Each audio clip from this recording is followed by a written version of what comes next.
Thanks everyone for joining us this morning. My name is Christopher Jardin. I am the Community Liaison and Homelessness Coordinator with the City of Charleston. This is the second episode of Understanding the Edges, a series centered on deconstructing and unpacking the realities of homelessness in a broader context and in a local context.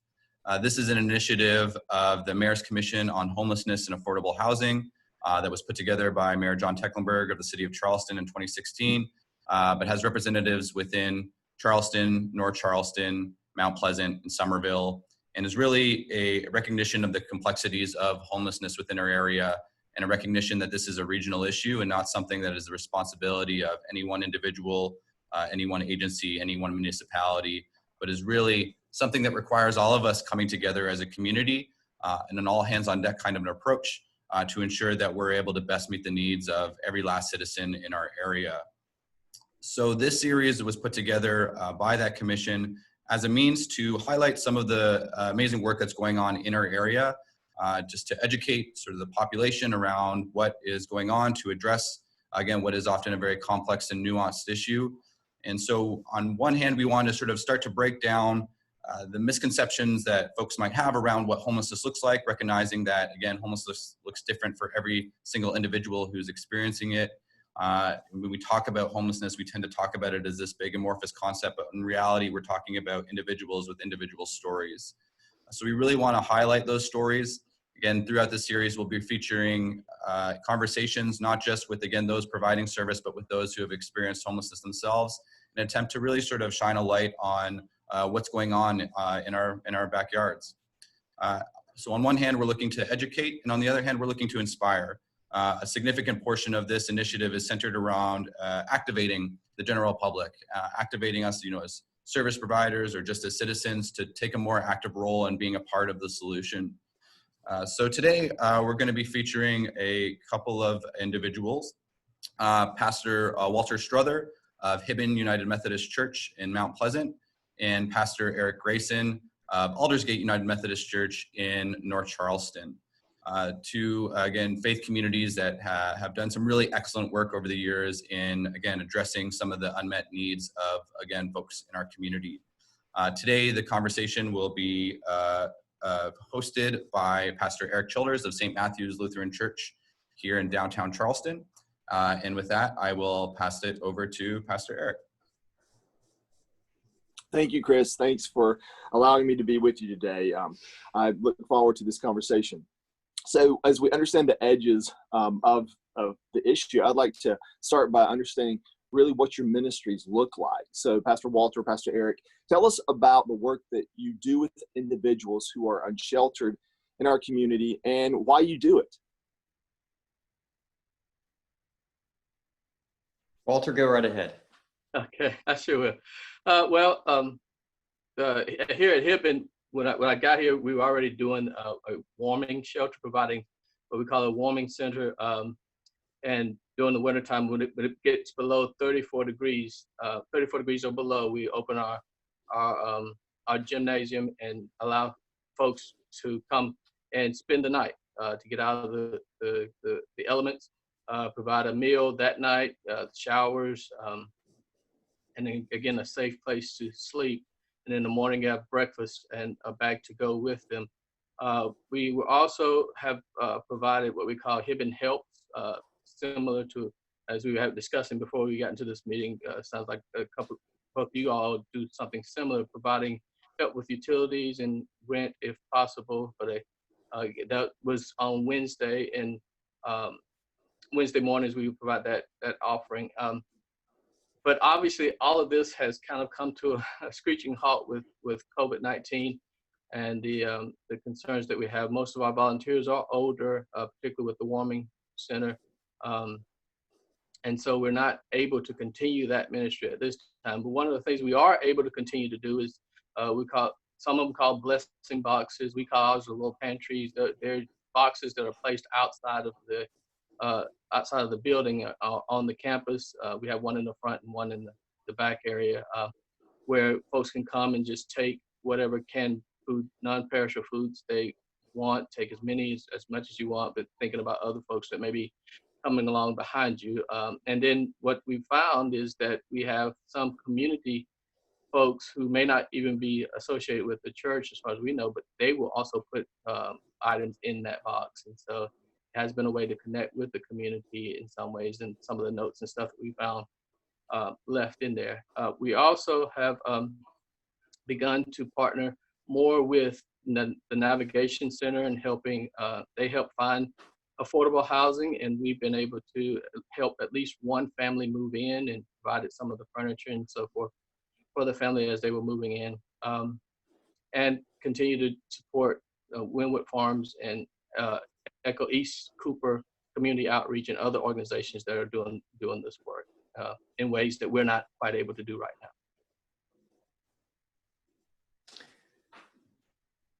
So, Go on, Pastor Erik. Yes. sure. So Aldersgate is in North Charleston on Remount Road, a very different community than probably some of the other churches in the area. We're in a very transitional neighborhood. There's a lot of unemployment, a lot of substance abuse, a lot of people who are passing through the community, kind of short-term stays in that area. Very diverse community, but there are a lot of issues in the community that the community has to struggle with. The church I serve is an older congregation. Kind of about 10 years ago, my predecessor started the congregation reaching back out to the community again. And in the process, they kind of rediscovered Jesus. They started re-engaging with their neighbors in a new way.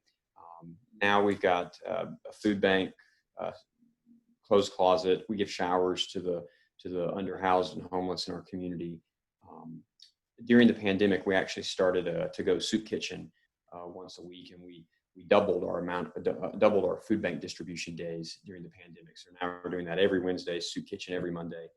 And but about 5 years ago is when we really started reaching into temporary housing. We had a church member who really challenged us, saying, hey, there are people who are cold on our streets. We have an education building, and it's a large, older building. We can house them. Why are we keeping it locked when there are people cold in our community? And so really just that question just kept harassing us, like, why aren't we doing this? We have the ability. The space is literally sitting there. We're just keeping it locked. It's not serving any purpose at night. So we opened the building, and that was about 5 years ago. The shelter has grown ever since. We actually patterned it after Hibben's shelter. I don't remember if you were there, Walter, or if it was your predecessor. But I remember contacting people at Hibben, and you guys shared your policy manual with us. And we kind of built our shelter off of your model and then adapted it because we're a smaller church. So we adapted it to be more of a partner church model. So we've got about 7 or 8 partner churches in the area that come and help staff our shelter when we're open. So we have enough volunteers. But that's kind of where we're located. And we do some of those kind of basic aid level ministries as well. Thank you, pastors. I would want to jump back into the why. It's really important at Hibben.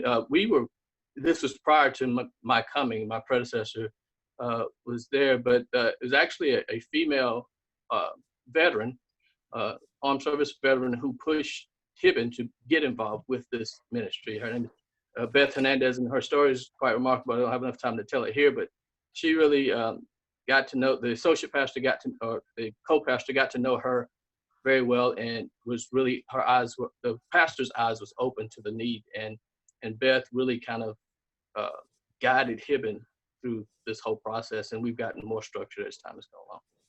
I did want to add that. It's just the idea of seeing people as people, and not just someone who needs some help and then send them on their way.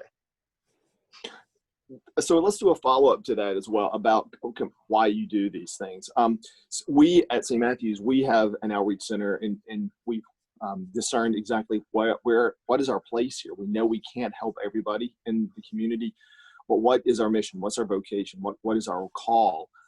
We try to do a bit of crisis ministry, a bit of rehabilitation ministry, a bit of development ministry, and walking alongside people and using this model of accompaniment, and following the teachings of Jesus about restoration back to wholeness, to a life that's better tomorrow than it was today. So from your own faith perspectives, what would you say is the call or I would use the term vocation, your call or vocation to help those in our community who are marginalized as a church? Either one wants to go first. I'll let you jump in this time, Eric. Okay, sounds good. So Walter and I both come from the Methodist tradition, Wesleyan heritage in the United Methodist Church. And so I guess I can go first and Walter can clean up my answer. Go after me. But every Protestant denomination, every Christian denomination has its own kind of lingo, insider language about how do we engage with the poor and what does salvation look like. In a Wesleyan context, when we use the term salvation, we mean the spiritual eternal life, but we also mean life right here, right now. How are we being saved, set free from, released from forms of bondage, whether it's my own internal issues or whether it's things that I'm struggling with in my day-to-day life or whether it's communal issues. Salvation, that transformative work of God, sets the captives free on all those levels. And so as a Wesleyan, we understand that is salvation. Part of it is how can we save hurting people from, how can the work of God engage in people whose lives who are struggling from X, Y, and Z. Part of that is, the underhoused and those who struggle with homelessness in our communities. In our Wesleyan heritage, our understanding of how God's grace works within us, we understand that we've been given that ability to kind of live into the means of grace in two categories. We talk about acts of piety, which would be like worship, prayer, those kinds of things, and then our works of mercy. We hold both of those together as equally important. And works of mercy would be those kind of externally focused acts that say, hey, we're going to go feed the hungry, clothe the naked, those sorts of things. That's been a part of our Wesleyan heritage since the very beginning. And it's just a strong part of our DNA. Every Protestant denomination, every Christian denomination has those impulses. They just use different language, but that's kind of where I hang my hat in our tradition. Now, Walter can correct my theology and take it to a deeper Pastor, level. that was good. Walter, is there anything to clean up? That was a good answer. No, there's definitely nothing to clean up. That's why I let Eric go first so he could. But really, the only thing I would say is Wesley's also quoted as saying that there is no holiness except for social holiness. Like, it's never just between you and God. It's always, and again, other Protestants have the same idea, but it's also between you and your fellow human beings. So that's where I also, as Eric says, kind of hang my hat. Is like this relationship I have with other human beings is equal. It is right there with love God with all your heart, soul, mind, spirit, and love your neighbor as yourself. Those two things are, Jesus says that basically says is one commandment. It sounds like two to us, but one commandment is those two things cannot be separated. And so that social holiness that we're striving for, and Wesleyans, also say we're going on to perfection, being sanctified, and that holiness and that learning how to help others really is about helping myself. I mean, and helping, it's a mutual thing. And that's part of what I think drives, at least I hope, drives our volunteers, is not that we're doing something to someone else or even for someone else. We're doing it with them prayerfully, that as we're providing this service or letting God use us in this way, the folks who are coming to us, we're growing in relationship with each other, and they're growing in their relationship with God as we're all being built up in this holiness. So that's kind of where I kind of view our mission and ministry. So we hear the term social ministry and social justice. Do you believe there's a difference between those two terms, social justice and social ministry? And if so, what are the differences? So I guess I'll go first on, if we're going to continue to alternate. But when I hear, and I'm not quite sure about the men, but when I hear justice, and I hear social justice, I hear talking about the structures themselves, the systems that we talk about that perpetuate poverty, that perpetuate this feeling of scarcity that we seem to live in, instead of the generosity and the abundance that God says is there. So when I think about that in that way, when I think of, I guess what we were saying with social ministries, it is something like the warming center, or providing rent supplements and paying utility bills. Those are just, and I would say, acts of mercy, as Erik was talking about.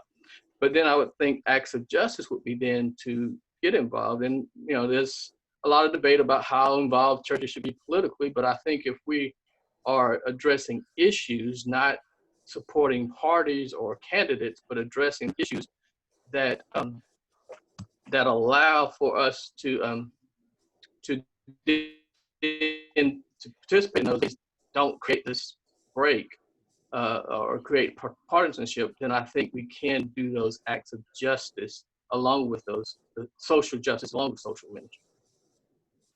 Pastor Erik. I think that's an interesting question and an important question for churches to think through. The term social justice is a very prevalent term in our culture these days. We hear it a lot. We see it in a lot of different places. And there are a lot of very important social justice movements taking place right now across our nation and across the world. And many of which, Christians really need to be engaged with, paying attention to. What pops into my mind in terms of social justice, sometimes in the context of my specific ministry at Aldersgate with leadership, I'll talk about, okay, we're called specifically to biblical justice, meaning that sometimes when we talk about social justice in terms of the church, we have to be able to distinguish between sometimes what the society and the culture around us is pushing for. That tends to shift and change with every person elected, with every current event, with all those kinds of things that are happening around us. Another challenge that I try to help through from time to time is, it's important what's going on out in the communities around us. It's vitally important, but the way we engage with it is also important, because in our society, I think we can see whatever the issue is, whatever side or end of the ideological spectrum, we can see people advocating for things in ways that do not build a beloved community. They might be advocating for an important justice issue. They might be going about it in ways that actually tear down. When I think of Jesus, Jesus loved his enemies. Jesus prayed, "Forgive them, for they know not what they do." As Christians, as a pastor, when I talk about justice, it's the way we go about it matters. And I want to make sure that when I'm communicating with the congregation, that the way we talk about that has a depth of vision and a very robust way of thinking about, okay, we're building community as we go about this work. What about the phrase housing justice? What does that mean in this conversation?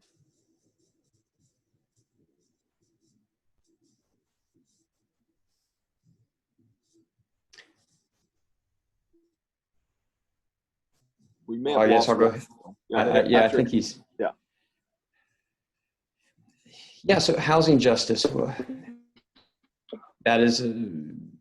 I wish that we were able to do more in the realm of housing justice in our local congregation. When I think of the term housing justice on a broader scale, it means access to safe, affordable housing that is healthy, that can contribute to the thriving of life of individuals who are within those houses, complexes, wherever they may be. It needs to be affordable. It needs to be something that can protect not just a local family unit, but contribute to community as well as generations. I mean, it's something that here in Charleston, as gentrification continues to take place and across the region, what does housing justice look like in that specific part of the discussion? I wish that our congregation was able to do more in that area. That's housing justice in terms of churches is probably something where congregations need to be able to band together, to be able to lift the voices more collectively and have a more regional witness, because you're talking about things like Walter mentioned earlier. You're talking about systemic issues, policy issues. You're talking about things that are larger than just one neighborhood. Good. Yeah. Pastor Walter. Yeah, I mean, that's kind of what I was getting at. I do apologize for some reason my tablet started overheating, but I think that the idea, and I hope I'm not repeating something that's already been said, but that housing justice we follow along in those lines of again, addressing some of the things that have been placed in policy, redlining, denial of certain loans and so forth that force communities into the dilapidated states that they're in. It's a lot of stuff didn't happen by accident. It just wasn't market forces. A lot of this was, I don't want to be too critical and say intentional, but it's written in the policy and in the government policy. So city, state, county, and state. So it's important to address those issues because it doesn't do any good to continue to put a Band-Aid on a sore that's not healing. If we don't ever address the source of the sore, then we're never going to get anywhere. So I think that's where the justice part comes in. Thank you, Pastor. When Chris Jardin and the committee began this work and we planned this series, this web series, one of the aims, the intentions was to help, as the title suggests, understand the edges of homelessness and what some of the misconceptions are that folks in the community have, and when they see homeless people encounter unsheltered folks, what are they thinking? So in your experience, what are some of the biggest misconceptions about people who are suffering from homelessness and homelessness in general? You, Walter. Sure. One of the things I hear over and over again from folks when we sitting down to eat the meal with them for the night when they're staying over is a lot of folks have this notion, I don't know where it comes from either, but that people don't mind being homeless or unsheltered, like that they're okay with it, or they even choose to live this way. And I've heard it time and time again that if I want to get off the street, I do not like living like this, and no one would. I mean, if we really just think about it logically for a minute, no one wants to be unsheltered, but yet there are those among us who tend to think, well, they've made their choices, or they did these things, or whatever, or they're even actually choosing to live this way. And that's one of the things that I hear over and over again. And I think once you begin to get it in your mind that this is not what that is, then that helps you rethink how you think about people who are going through this experience. The other thing that I hear over and over again is just how difficult it is to ask for help. Like as a grown man, myself, even like a simple thing like if my car is down and I need to ask someone for a ride, I know Eric would give me a ride, but it's just difficult to pick up the phone and say, Eric, hey man, I need you to do this for me. And we don't know why that is. But now put yourself in a place where you can't do some of the basic things that you need done. And now you got to go to someone else and say, hey, this is where I am, and can you help me? And again, this pride, whatever you want to call it, but that's a very difficult thing for a lot of people to do. So when someone does show up to receive this help, that they have tried, they have done everything that they could think to do, because no one wants to go out with their hand out and say, hey man, I couldn't do this on my own. I couldn't be an adult, and now I need your help. So those are a couple of things I think of right off the top of the bat. One of the biggest challenges that I've seen in our ministry to those who may be homeless or underhoused is that there's a perception of danger that gets associated with this community. And as I was thinking about this, in kind of an anecdotal story or whatever came to mind, one of our first winters hosting our winter warming shelter, we got to know a guy from the community. His name was also Eric, and he very talkative gentleman.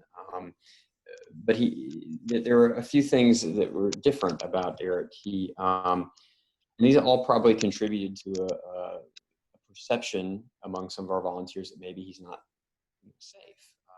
Eric didn't respect social boundaries the same way. So those social cues that a lot of folks live by, he had a different set of rules. Eric's hygiene was a little bit different. His storytelling was very different, very aggressive, almost very animated. I remember one evening he was telling a story to me while I was in one of the sleep rooms getting something set up, and he pulled out something akin to a knife, and it kind of like held it close to me. And he's just telling a story, and he was no threat to me at all. I knew him. I had a relationship with him, but he wasn't following the typical social protocol. He wasn't following the typical expected ways of interacting with people. He was more enthusiastic than you'd expect. And there's a perception among a number of people in our community that the underhoused and the homeless are dangerous. You can't begin tearing that perception down until you really begin developing relationships.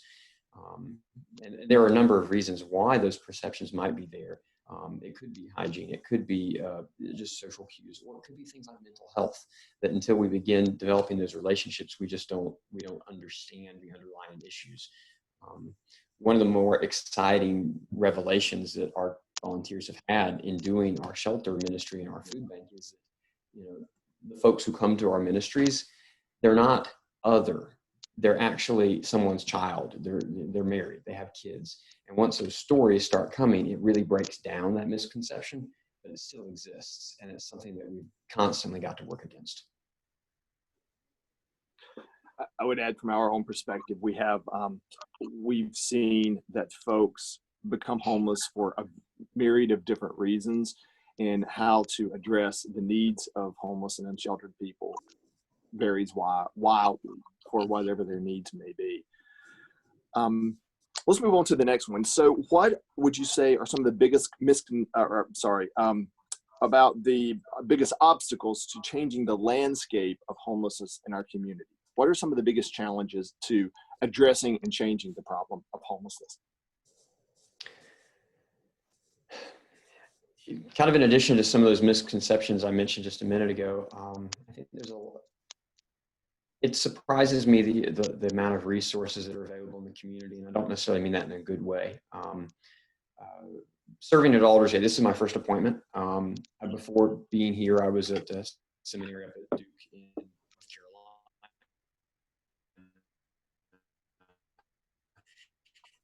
Carolina, and area up in Durham.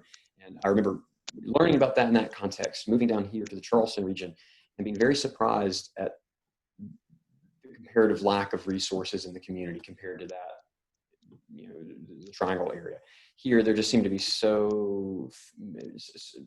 a lot less resources available, whether it's ministries that are cooperative ministries or local government agencies focused on this kind of work, or rehab facilities. There are just less of them in this area. That is a huge obstacle that I'm sure both of you as ministers have seen. You start working with someone, you start getting to a place where someone says, okay, I'm ready to work on addiction. I'm ready to work on, you name it. But then when you have to tell them, okay, I need you now to move across the state to someplace else, there need to be more resources in our community. There needs to be more networking. There are a lot of good work is being done to connect the dots in our area, but we just need more resources. We need more support. We need more visibility. Yeah, I think what you said there, working itself, that there are, I would agree to some extent with the number of resources, but I think one of the greater problems is the connecting of those resources, and being able to get the people who need those resources to those places where they can get them. Again, like you say, you get to know people and you start helping them on a personal level, and you see how difficult it is to get the services. If you don't have a birth certificate or some form of ID, or in particular in this area, if there's the mass transit really isn't as helpful. If you don't have transportation, then you get cut off from a number of resources that could greatly help someone. And so it really is a matter of connecting the dots. And that's why I love a place like the Navigation Center, where the resources come to the one central place. And if you can get to the Navigation Center, we can help you in a number of different ways. And so that's one of the things that's exciting about that. And I hope that ministry continues to grow and develop in the area. But I think that's important, making the connection and getting the resource to the person who needs it.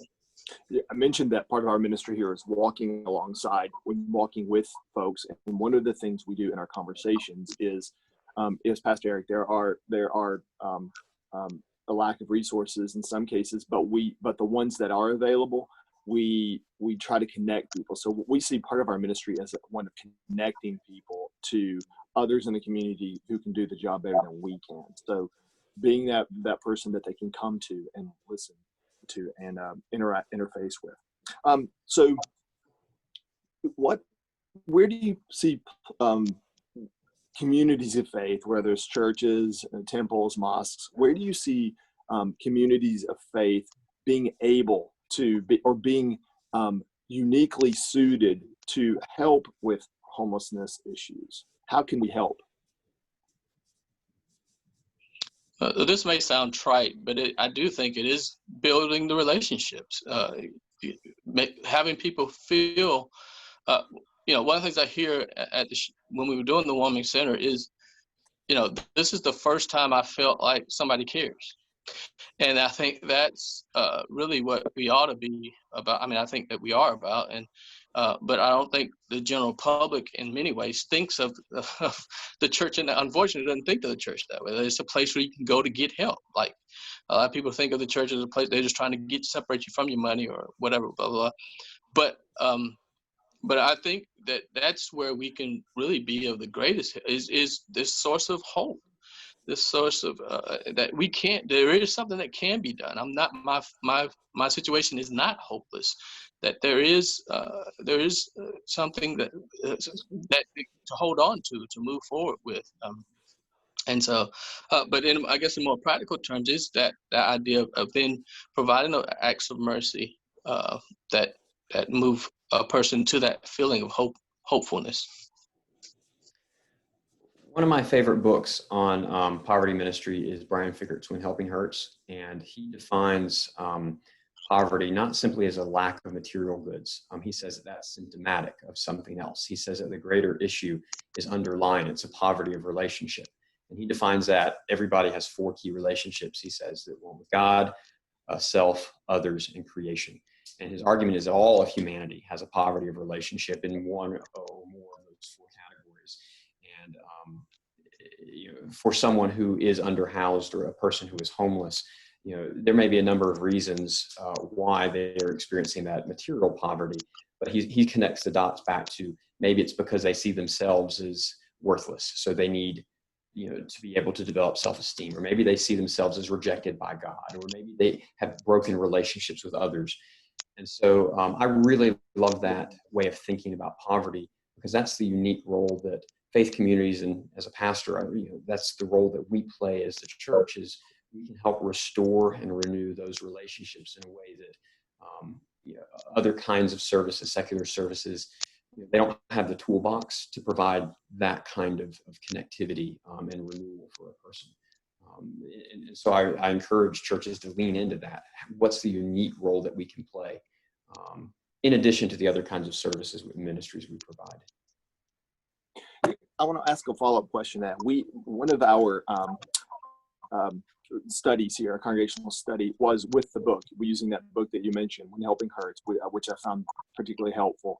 There's another sort of a smaller study guide version to that. So that book, and also another one which is somewhat controversial, Toxic Charity. Both of those we used as a textbook, just to understanding the edges, defining the terms. And some people in the congregation responded well, but many had a very, very, very opinionated pushback to those books. And one of our I think one of the dangers, or one of the takeaways, is the idea of balancing paternalism and helping. How do we help people really without hurting them? Do y'all have a thought about that before we move on to the next question?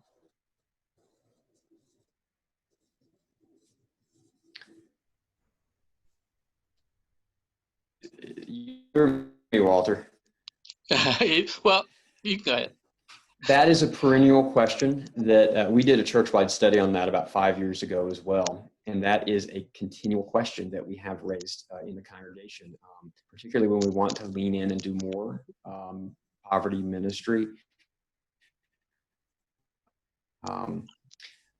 In the book, Fickert kind of lists that there are kind of 3 categories for doing poverty work. There's that immediately, like right after the crisis level, basically like the Band-Aid, or if someone is hungry, you give them something to eat, they're starving. And there's the sustainability, get them back to pre-crisis levels. And then there's development, get them to a place where the next crisis won't knock their feet.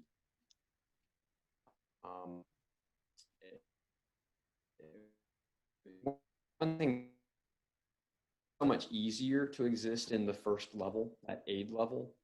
It's easier to give things to people because you don't have the extended work of trying to help someone get a job and develop out of that. The problem is I also see that is an area where it's very likely that if you're going to do harm, you're creating potential dependencies if you're not careful in that area. I think it's a question you constantly have to return to. How much is too much? How much assistance? How much food? How much? And I don't have an answer to that. It's kind of like with greed. How many SUVs is too many? When do you cross that line? I don't really know. But I think it's something you have to continually discern the redemption of people and communities. I wish I had an easy answer for that, but I don't. That's what you've dealt with here, because there are so many just strong opinions, or some who won't even listen to the argument that of the balance between helping and hurting. Pastor Walter.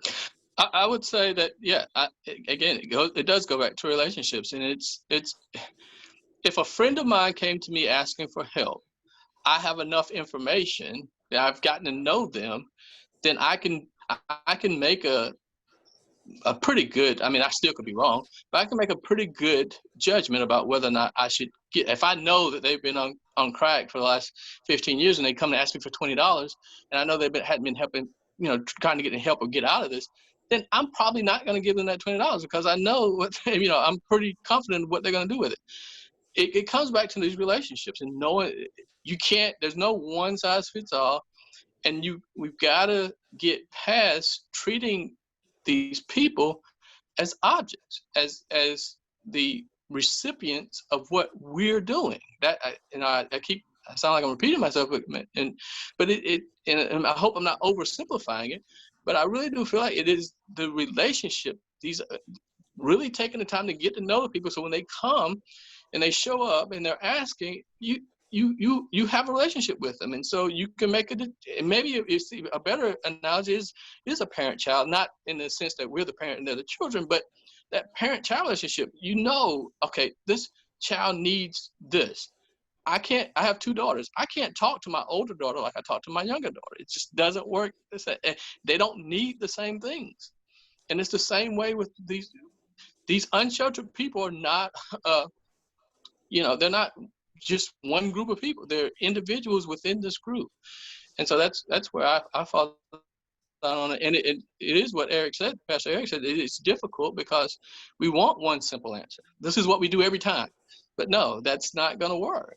Building relationships and sustaining those and walking with people is much more difficult than the alternative. But good. I'm glad you brought up that book. That's on our agenda. We talk about that a lot here. What is the magic bullet / the golden key to solving homelessness, not just in Charleston, but everywhere? I know what answer 180 Place would say. The answer that Stacy Deneau says is a home is the answer to homelessness. And I understand that's the mission there. That's a good answer. But we also, I think everybody, and she would say that it's the factors leading to homelessness are much more complex. So what's the magic ticket to solving homelessness?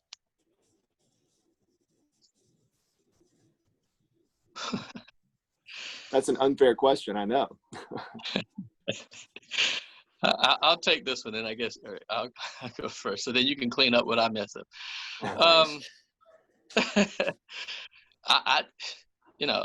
I think it comes down to caring enough about people who are, if there's one person on the street, I think we should be working as hard as we can to get that person off the street. I think it's just really caring enough and putting yourself in that place. And then, doing what you would do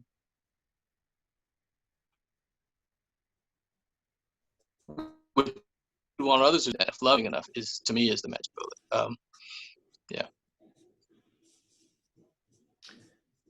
This might be because I'm about to start an 8-week series in Revelation, so my mind is in this place. But the thought I have to go to is, and this is not necessarily a warm, cheery thought for a city discussion on homelessness, but homelessness is not going to be eradicated until Christ returns. But what does it mean for us as Christians to be able to say that even though we know that our efforts will not eliminate poverty across the world, there's no magic bullet that we can do?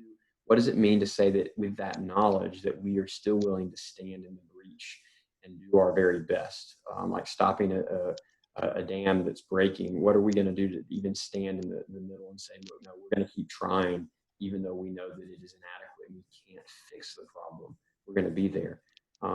Recently, as recent as yesterday, had a conversation with a mother at a hospital struggling with her son is relapsed into different kind of addictions, and he continually relapses.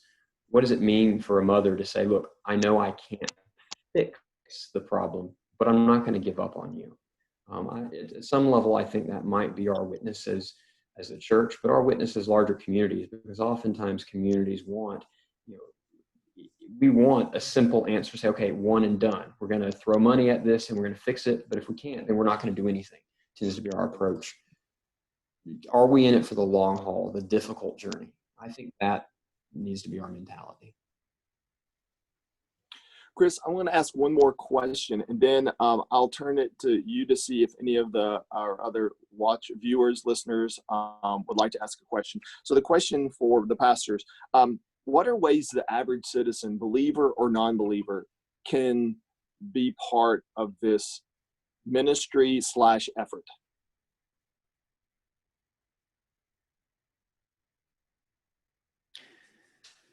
One of the things that I was very impressed with as an outcome, a tangible outcome from the Black Lives Matter movement within the last 6 months is, this is a small detail, but one thing that really stood out to me, people are buying more books about racial reconciliation, racial justice, buying them so quickly that booksellers are having a hard time keeping them published.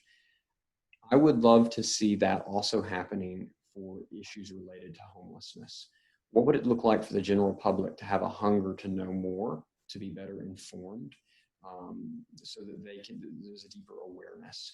I would love to see people across our communities having studies and conversation about this topic. It's great to have people to volunteer. It's important that people donate to local services, ministries, donate to something that's making a difference. If you are a person of faith, pray. And I think it's very important to develop relationships, whether it's with ministry providers, service providers, or develop relationships with those who happen to be homeless. I think those are all transformative acts that will lead to not just personal, but communal change.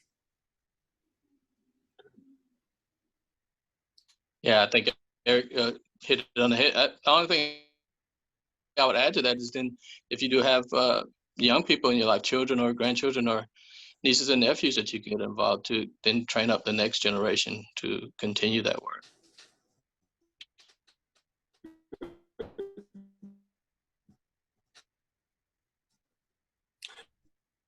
Chris, we have a few minutes for questions from the group. Are you there, Chris? Yeah, audio issues. Here he comes. Yeah, Are there any folks who have some questions? Yeah, my network bandwidth is having some struggle. Folks can hear me, but if anyone on the call does have any questions, feel free to throw them into the chat, and we will pose them to our guests today. And I mean, while we're waiting for them, I want to, I'll ask another here. Yo, you go. Sorry.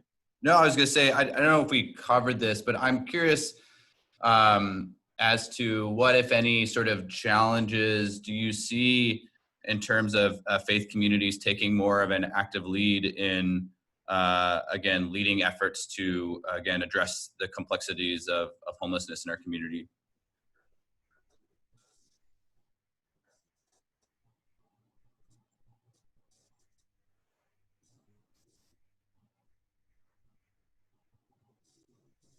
For us, Walter, you we've want this one? tried to remain focused. We didn't want to get too scattered in trying to do everything for everyone, and so we've tried to focus our efforts because of finite volunteers, whatever, and other resources. So that's one of the challenges we have is maintaining that balance of doing what we're doing well, and not getting overwhelmed by trying to, because it's a huge issue, a huge problem. There's obviously a lot more we could be doing.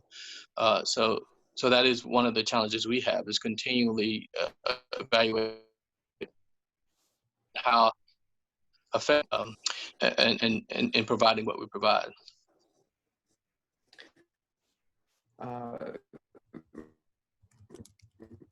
From my experience, it's that we have a very limited bandwidth. I'm in a smaller church. I'm the only full-time. I get excited about these issues, and passionate about these, do the business of the church, all that kind of stuff. And so there's a bandwidth issue, particularly in smaller churches. That's an internal struggle. And it can be partnerships between government organizations or with larger social movements. It can be difficult to forge at times, particularly depending on either who's at the table, or with some movements, the movement can be so broad. There are so many things that the church has to be careful about how they affiliate with certain, broader issues. It just raises questions that if there are movements that are very specifically focused, like this is a movement for housing, this is a movement for, that would actually make it easier for a lot of churches to partner with those kinds of things, because there'd be a lot less secondary conversations that would derail participation. Good. Viewers, I provide homeless services for the VA. Is there a way we can partner more with your churches to help with services for the veterans that we all encounter? What do y'all think about that one? Yes, please. Would love to work with you. We have a number of veterans who come to our winter warming shelter. I suspect that we will have quite a number of them this winter. I don't know if this is possible, but one thing that would really help us in our shelter would be to have a liaison or a representative from the VA present during registration or signed in. That's 2 hours in the evening when our shelter is open, but someone that we can, when veterans register, that we can simply say, hi, we'd love for you to speak to this individual. Make that connection immediately. That would be fantastic for us. But I'd love to have a conversation with you later, maybe by email or phone. If I can pass my contact to you, I'll send you a private message. And the response is, I think that is very doable. I think you could all see that in the chat. Okay. Pastor Walter, do you have anything to add to that one? No, that's pretty on the nose. Like we look forward. We're actually actively looking right now for groups and other agencies that we can partner with, because again, we're not able to do some of the stuff that we would do under normal circumstances, whatever normal is. But we'd love to chat and see what we could do logistically that would work out. We have a question from Lydia Cotton. Hi, Lydia. Glad you joined us today.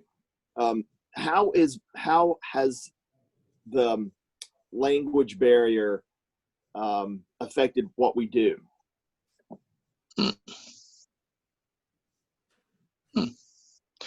I don't know that we've had any language barrier. I mean, I guess just the population that we've been picking up we haven't had it that as being an issue. I don't know if that speaks to our negligence in addressing it, or if it's just not as prevalent for us.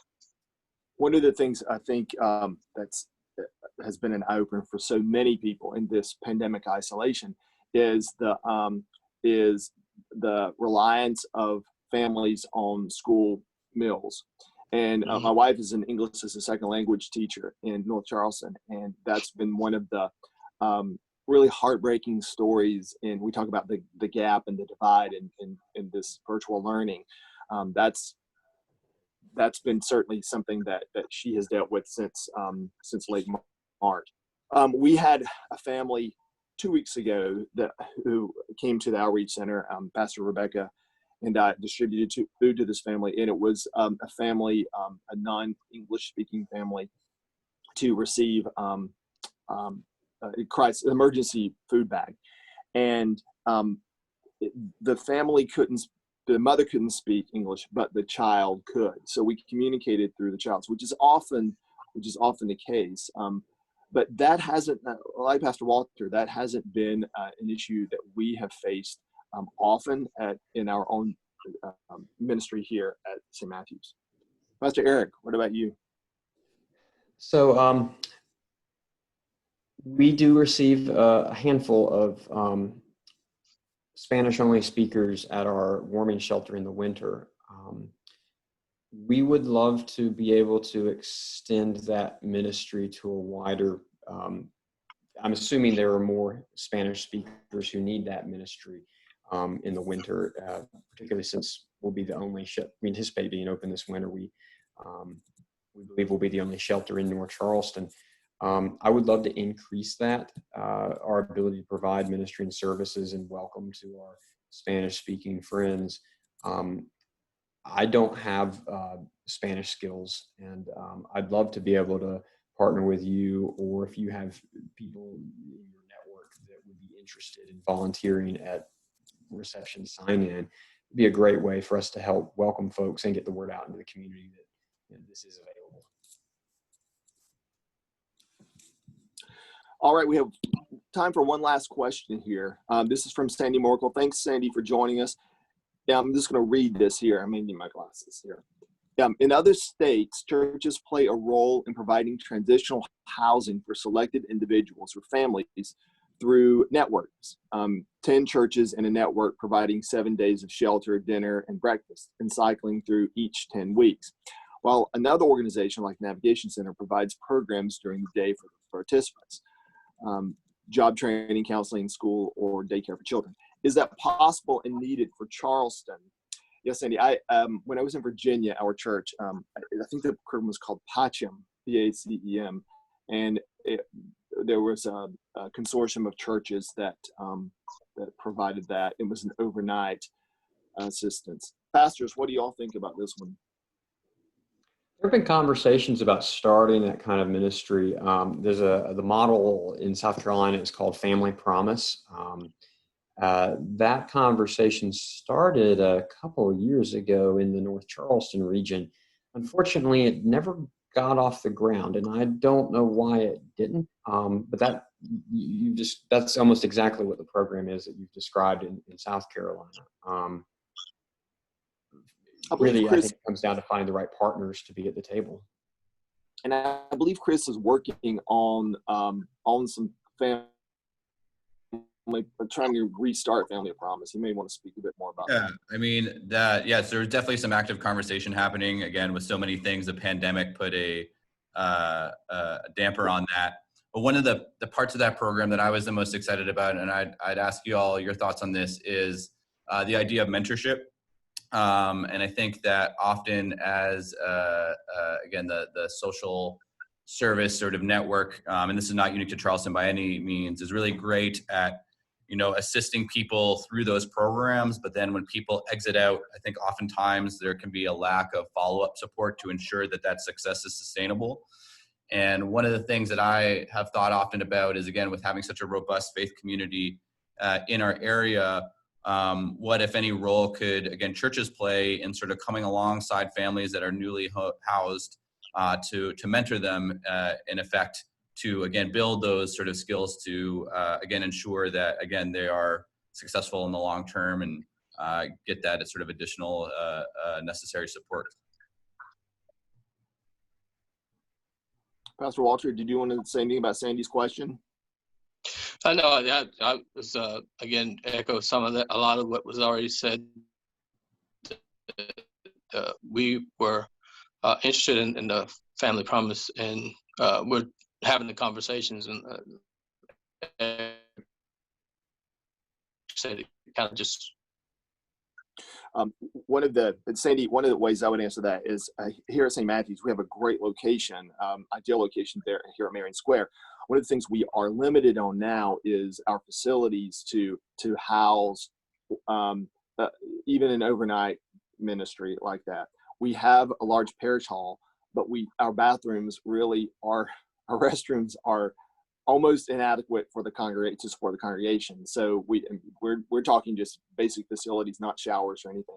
We are looking at a renovation in the coming short term, and we could plan for something, a facility that may foster that kind of outreach. That's a good question. Okay, so we are almost at an hour. I want to finish with this question here. So 2020, pastors, has been a heck of a year for so many reasons. So what gives you hope these days? Well, I'm going to give a very pastoral answer here. The resurrection gives me hope in these days. The idea that the God that we serve, can bring life out of death, that not even death itself can defeat the God we serve. So that's what gives me the most hope. Just I think about the resurrection and the life that Jesus came to give us, and give us more abundantly. That'll preach. What about you, Pastor Eric? Walter took the home run answer. I'll say that I've been very blessed and fortunate to watch the church actually rally around its community and trying to do more during this period. I think when the world is at its worst, the people of faith are called to be at their best.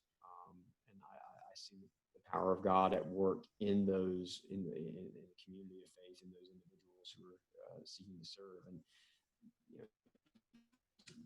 that encourages me. I'll leave with this. We so many of the themes in Holy Scripture are things that I find that I talk about over and over and over. This coming Sunday, the lectionary gives us Jesus walking on water and the calming of the storm. And so the phrase that we've used here at St. Matthew's this year is, "You do not be afraid. You are not alone. God walks with us in the wilderness. Wilderness does not last forever." So, thank you all for joining us. I'm going to turn it back over to Chris. Yeah, thanks everybody for hopping on our Zoom this morning. Special thanks to Pastor Grayson, Pastor Strawther. I really appreciate your thoughts and insights again on this complex issue. And I think we've really sort of elevated the conversation and given everyone something to chew on. For those who are unaware, again, these conversations will be recorded and posted on our YouTube channel. So if you search for Understanding the Edges on YouTube, you can find these recorded for posterity and to share with those you see fit. But continue to stay tuned for, again, additional episodes coming up. We're doing about one a month, typically on the first week. So thank you all for your time. And yeah, that was great. Really appreciate it.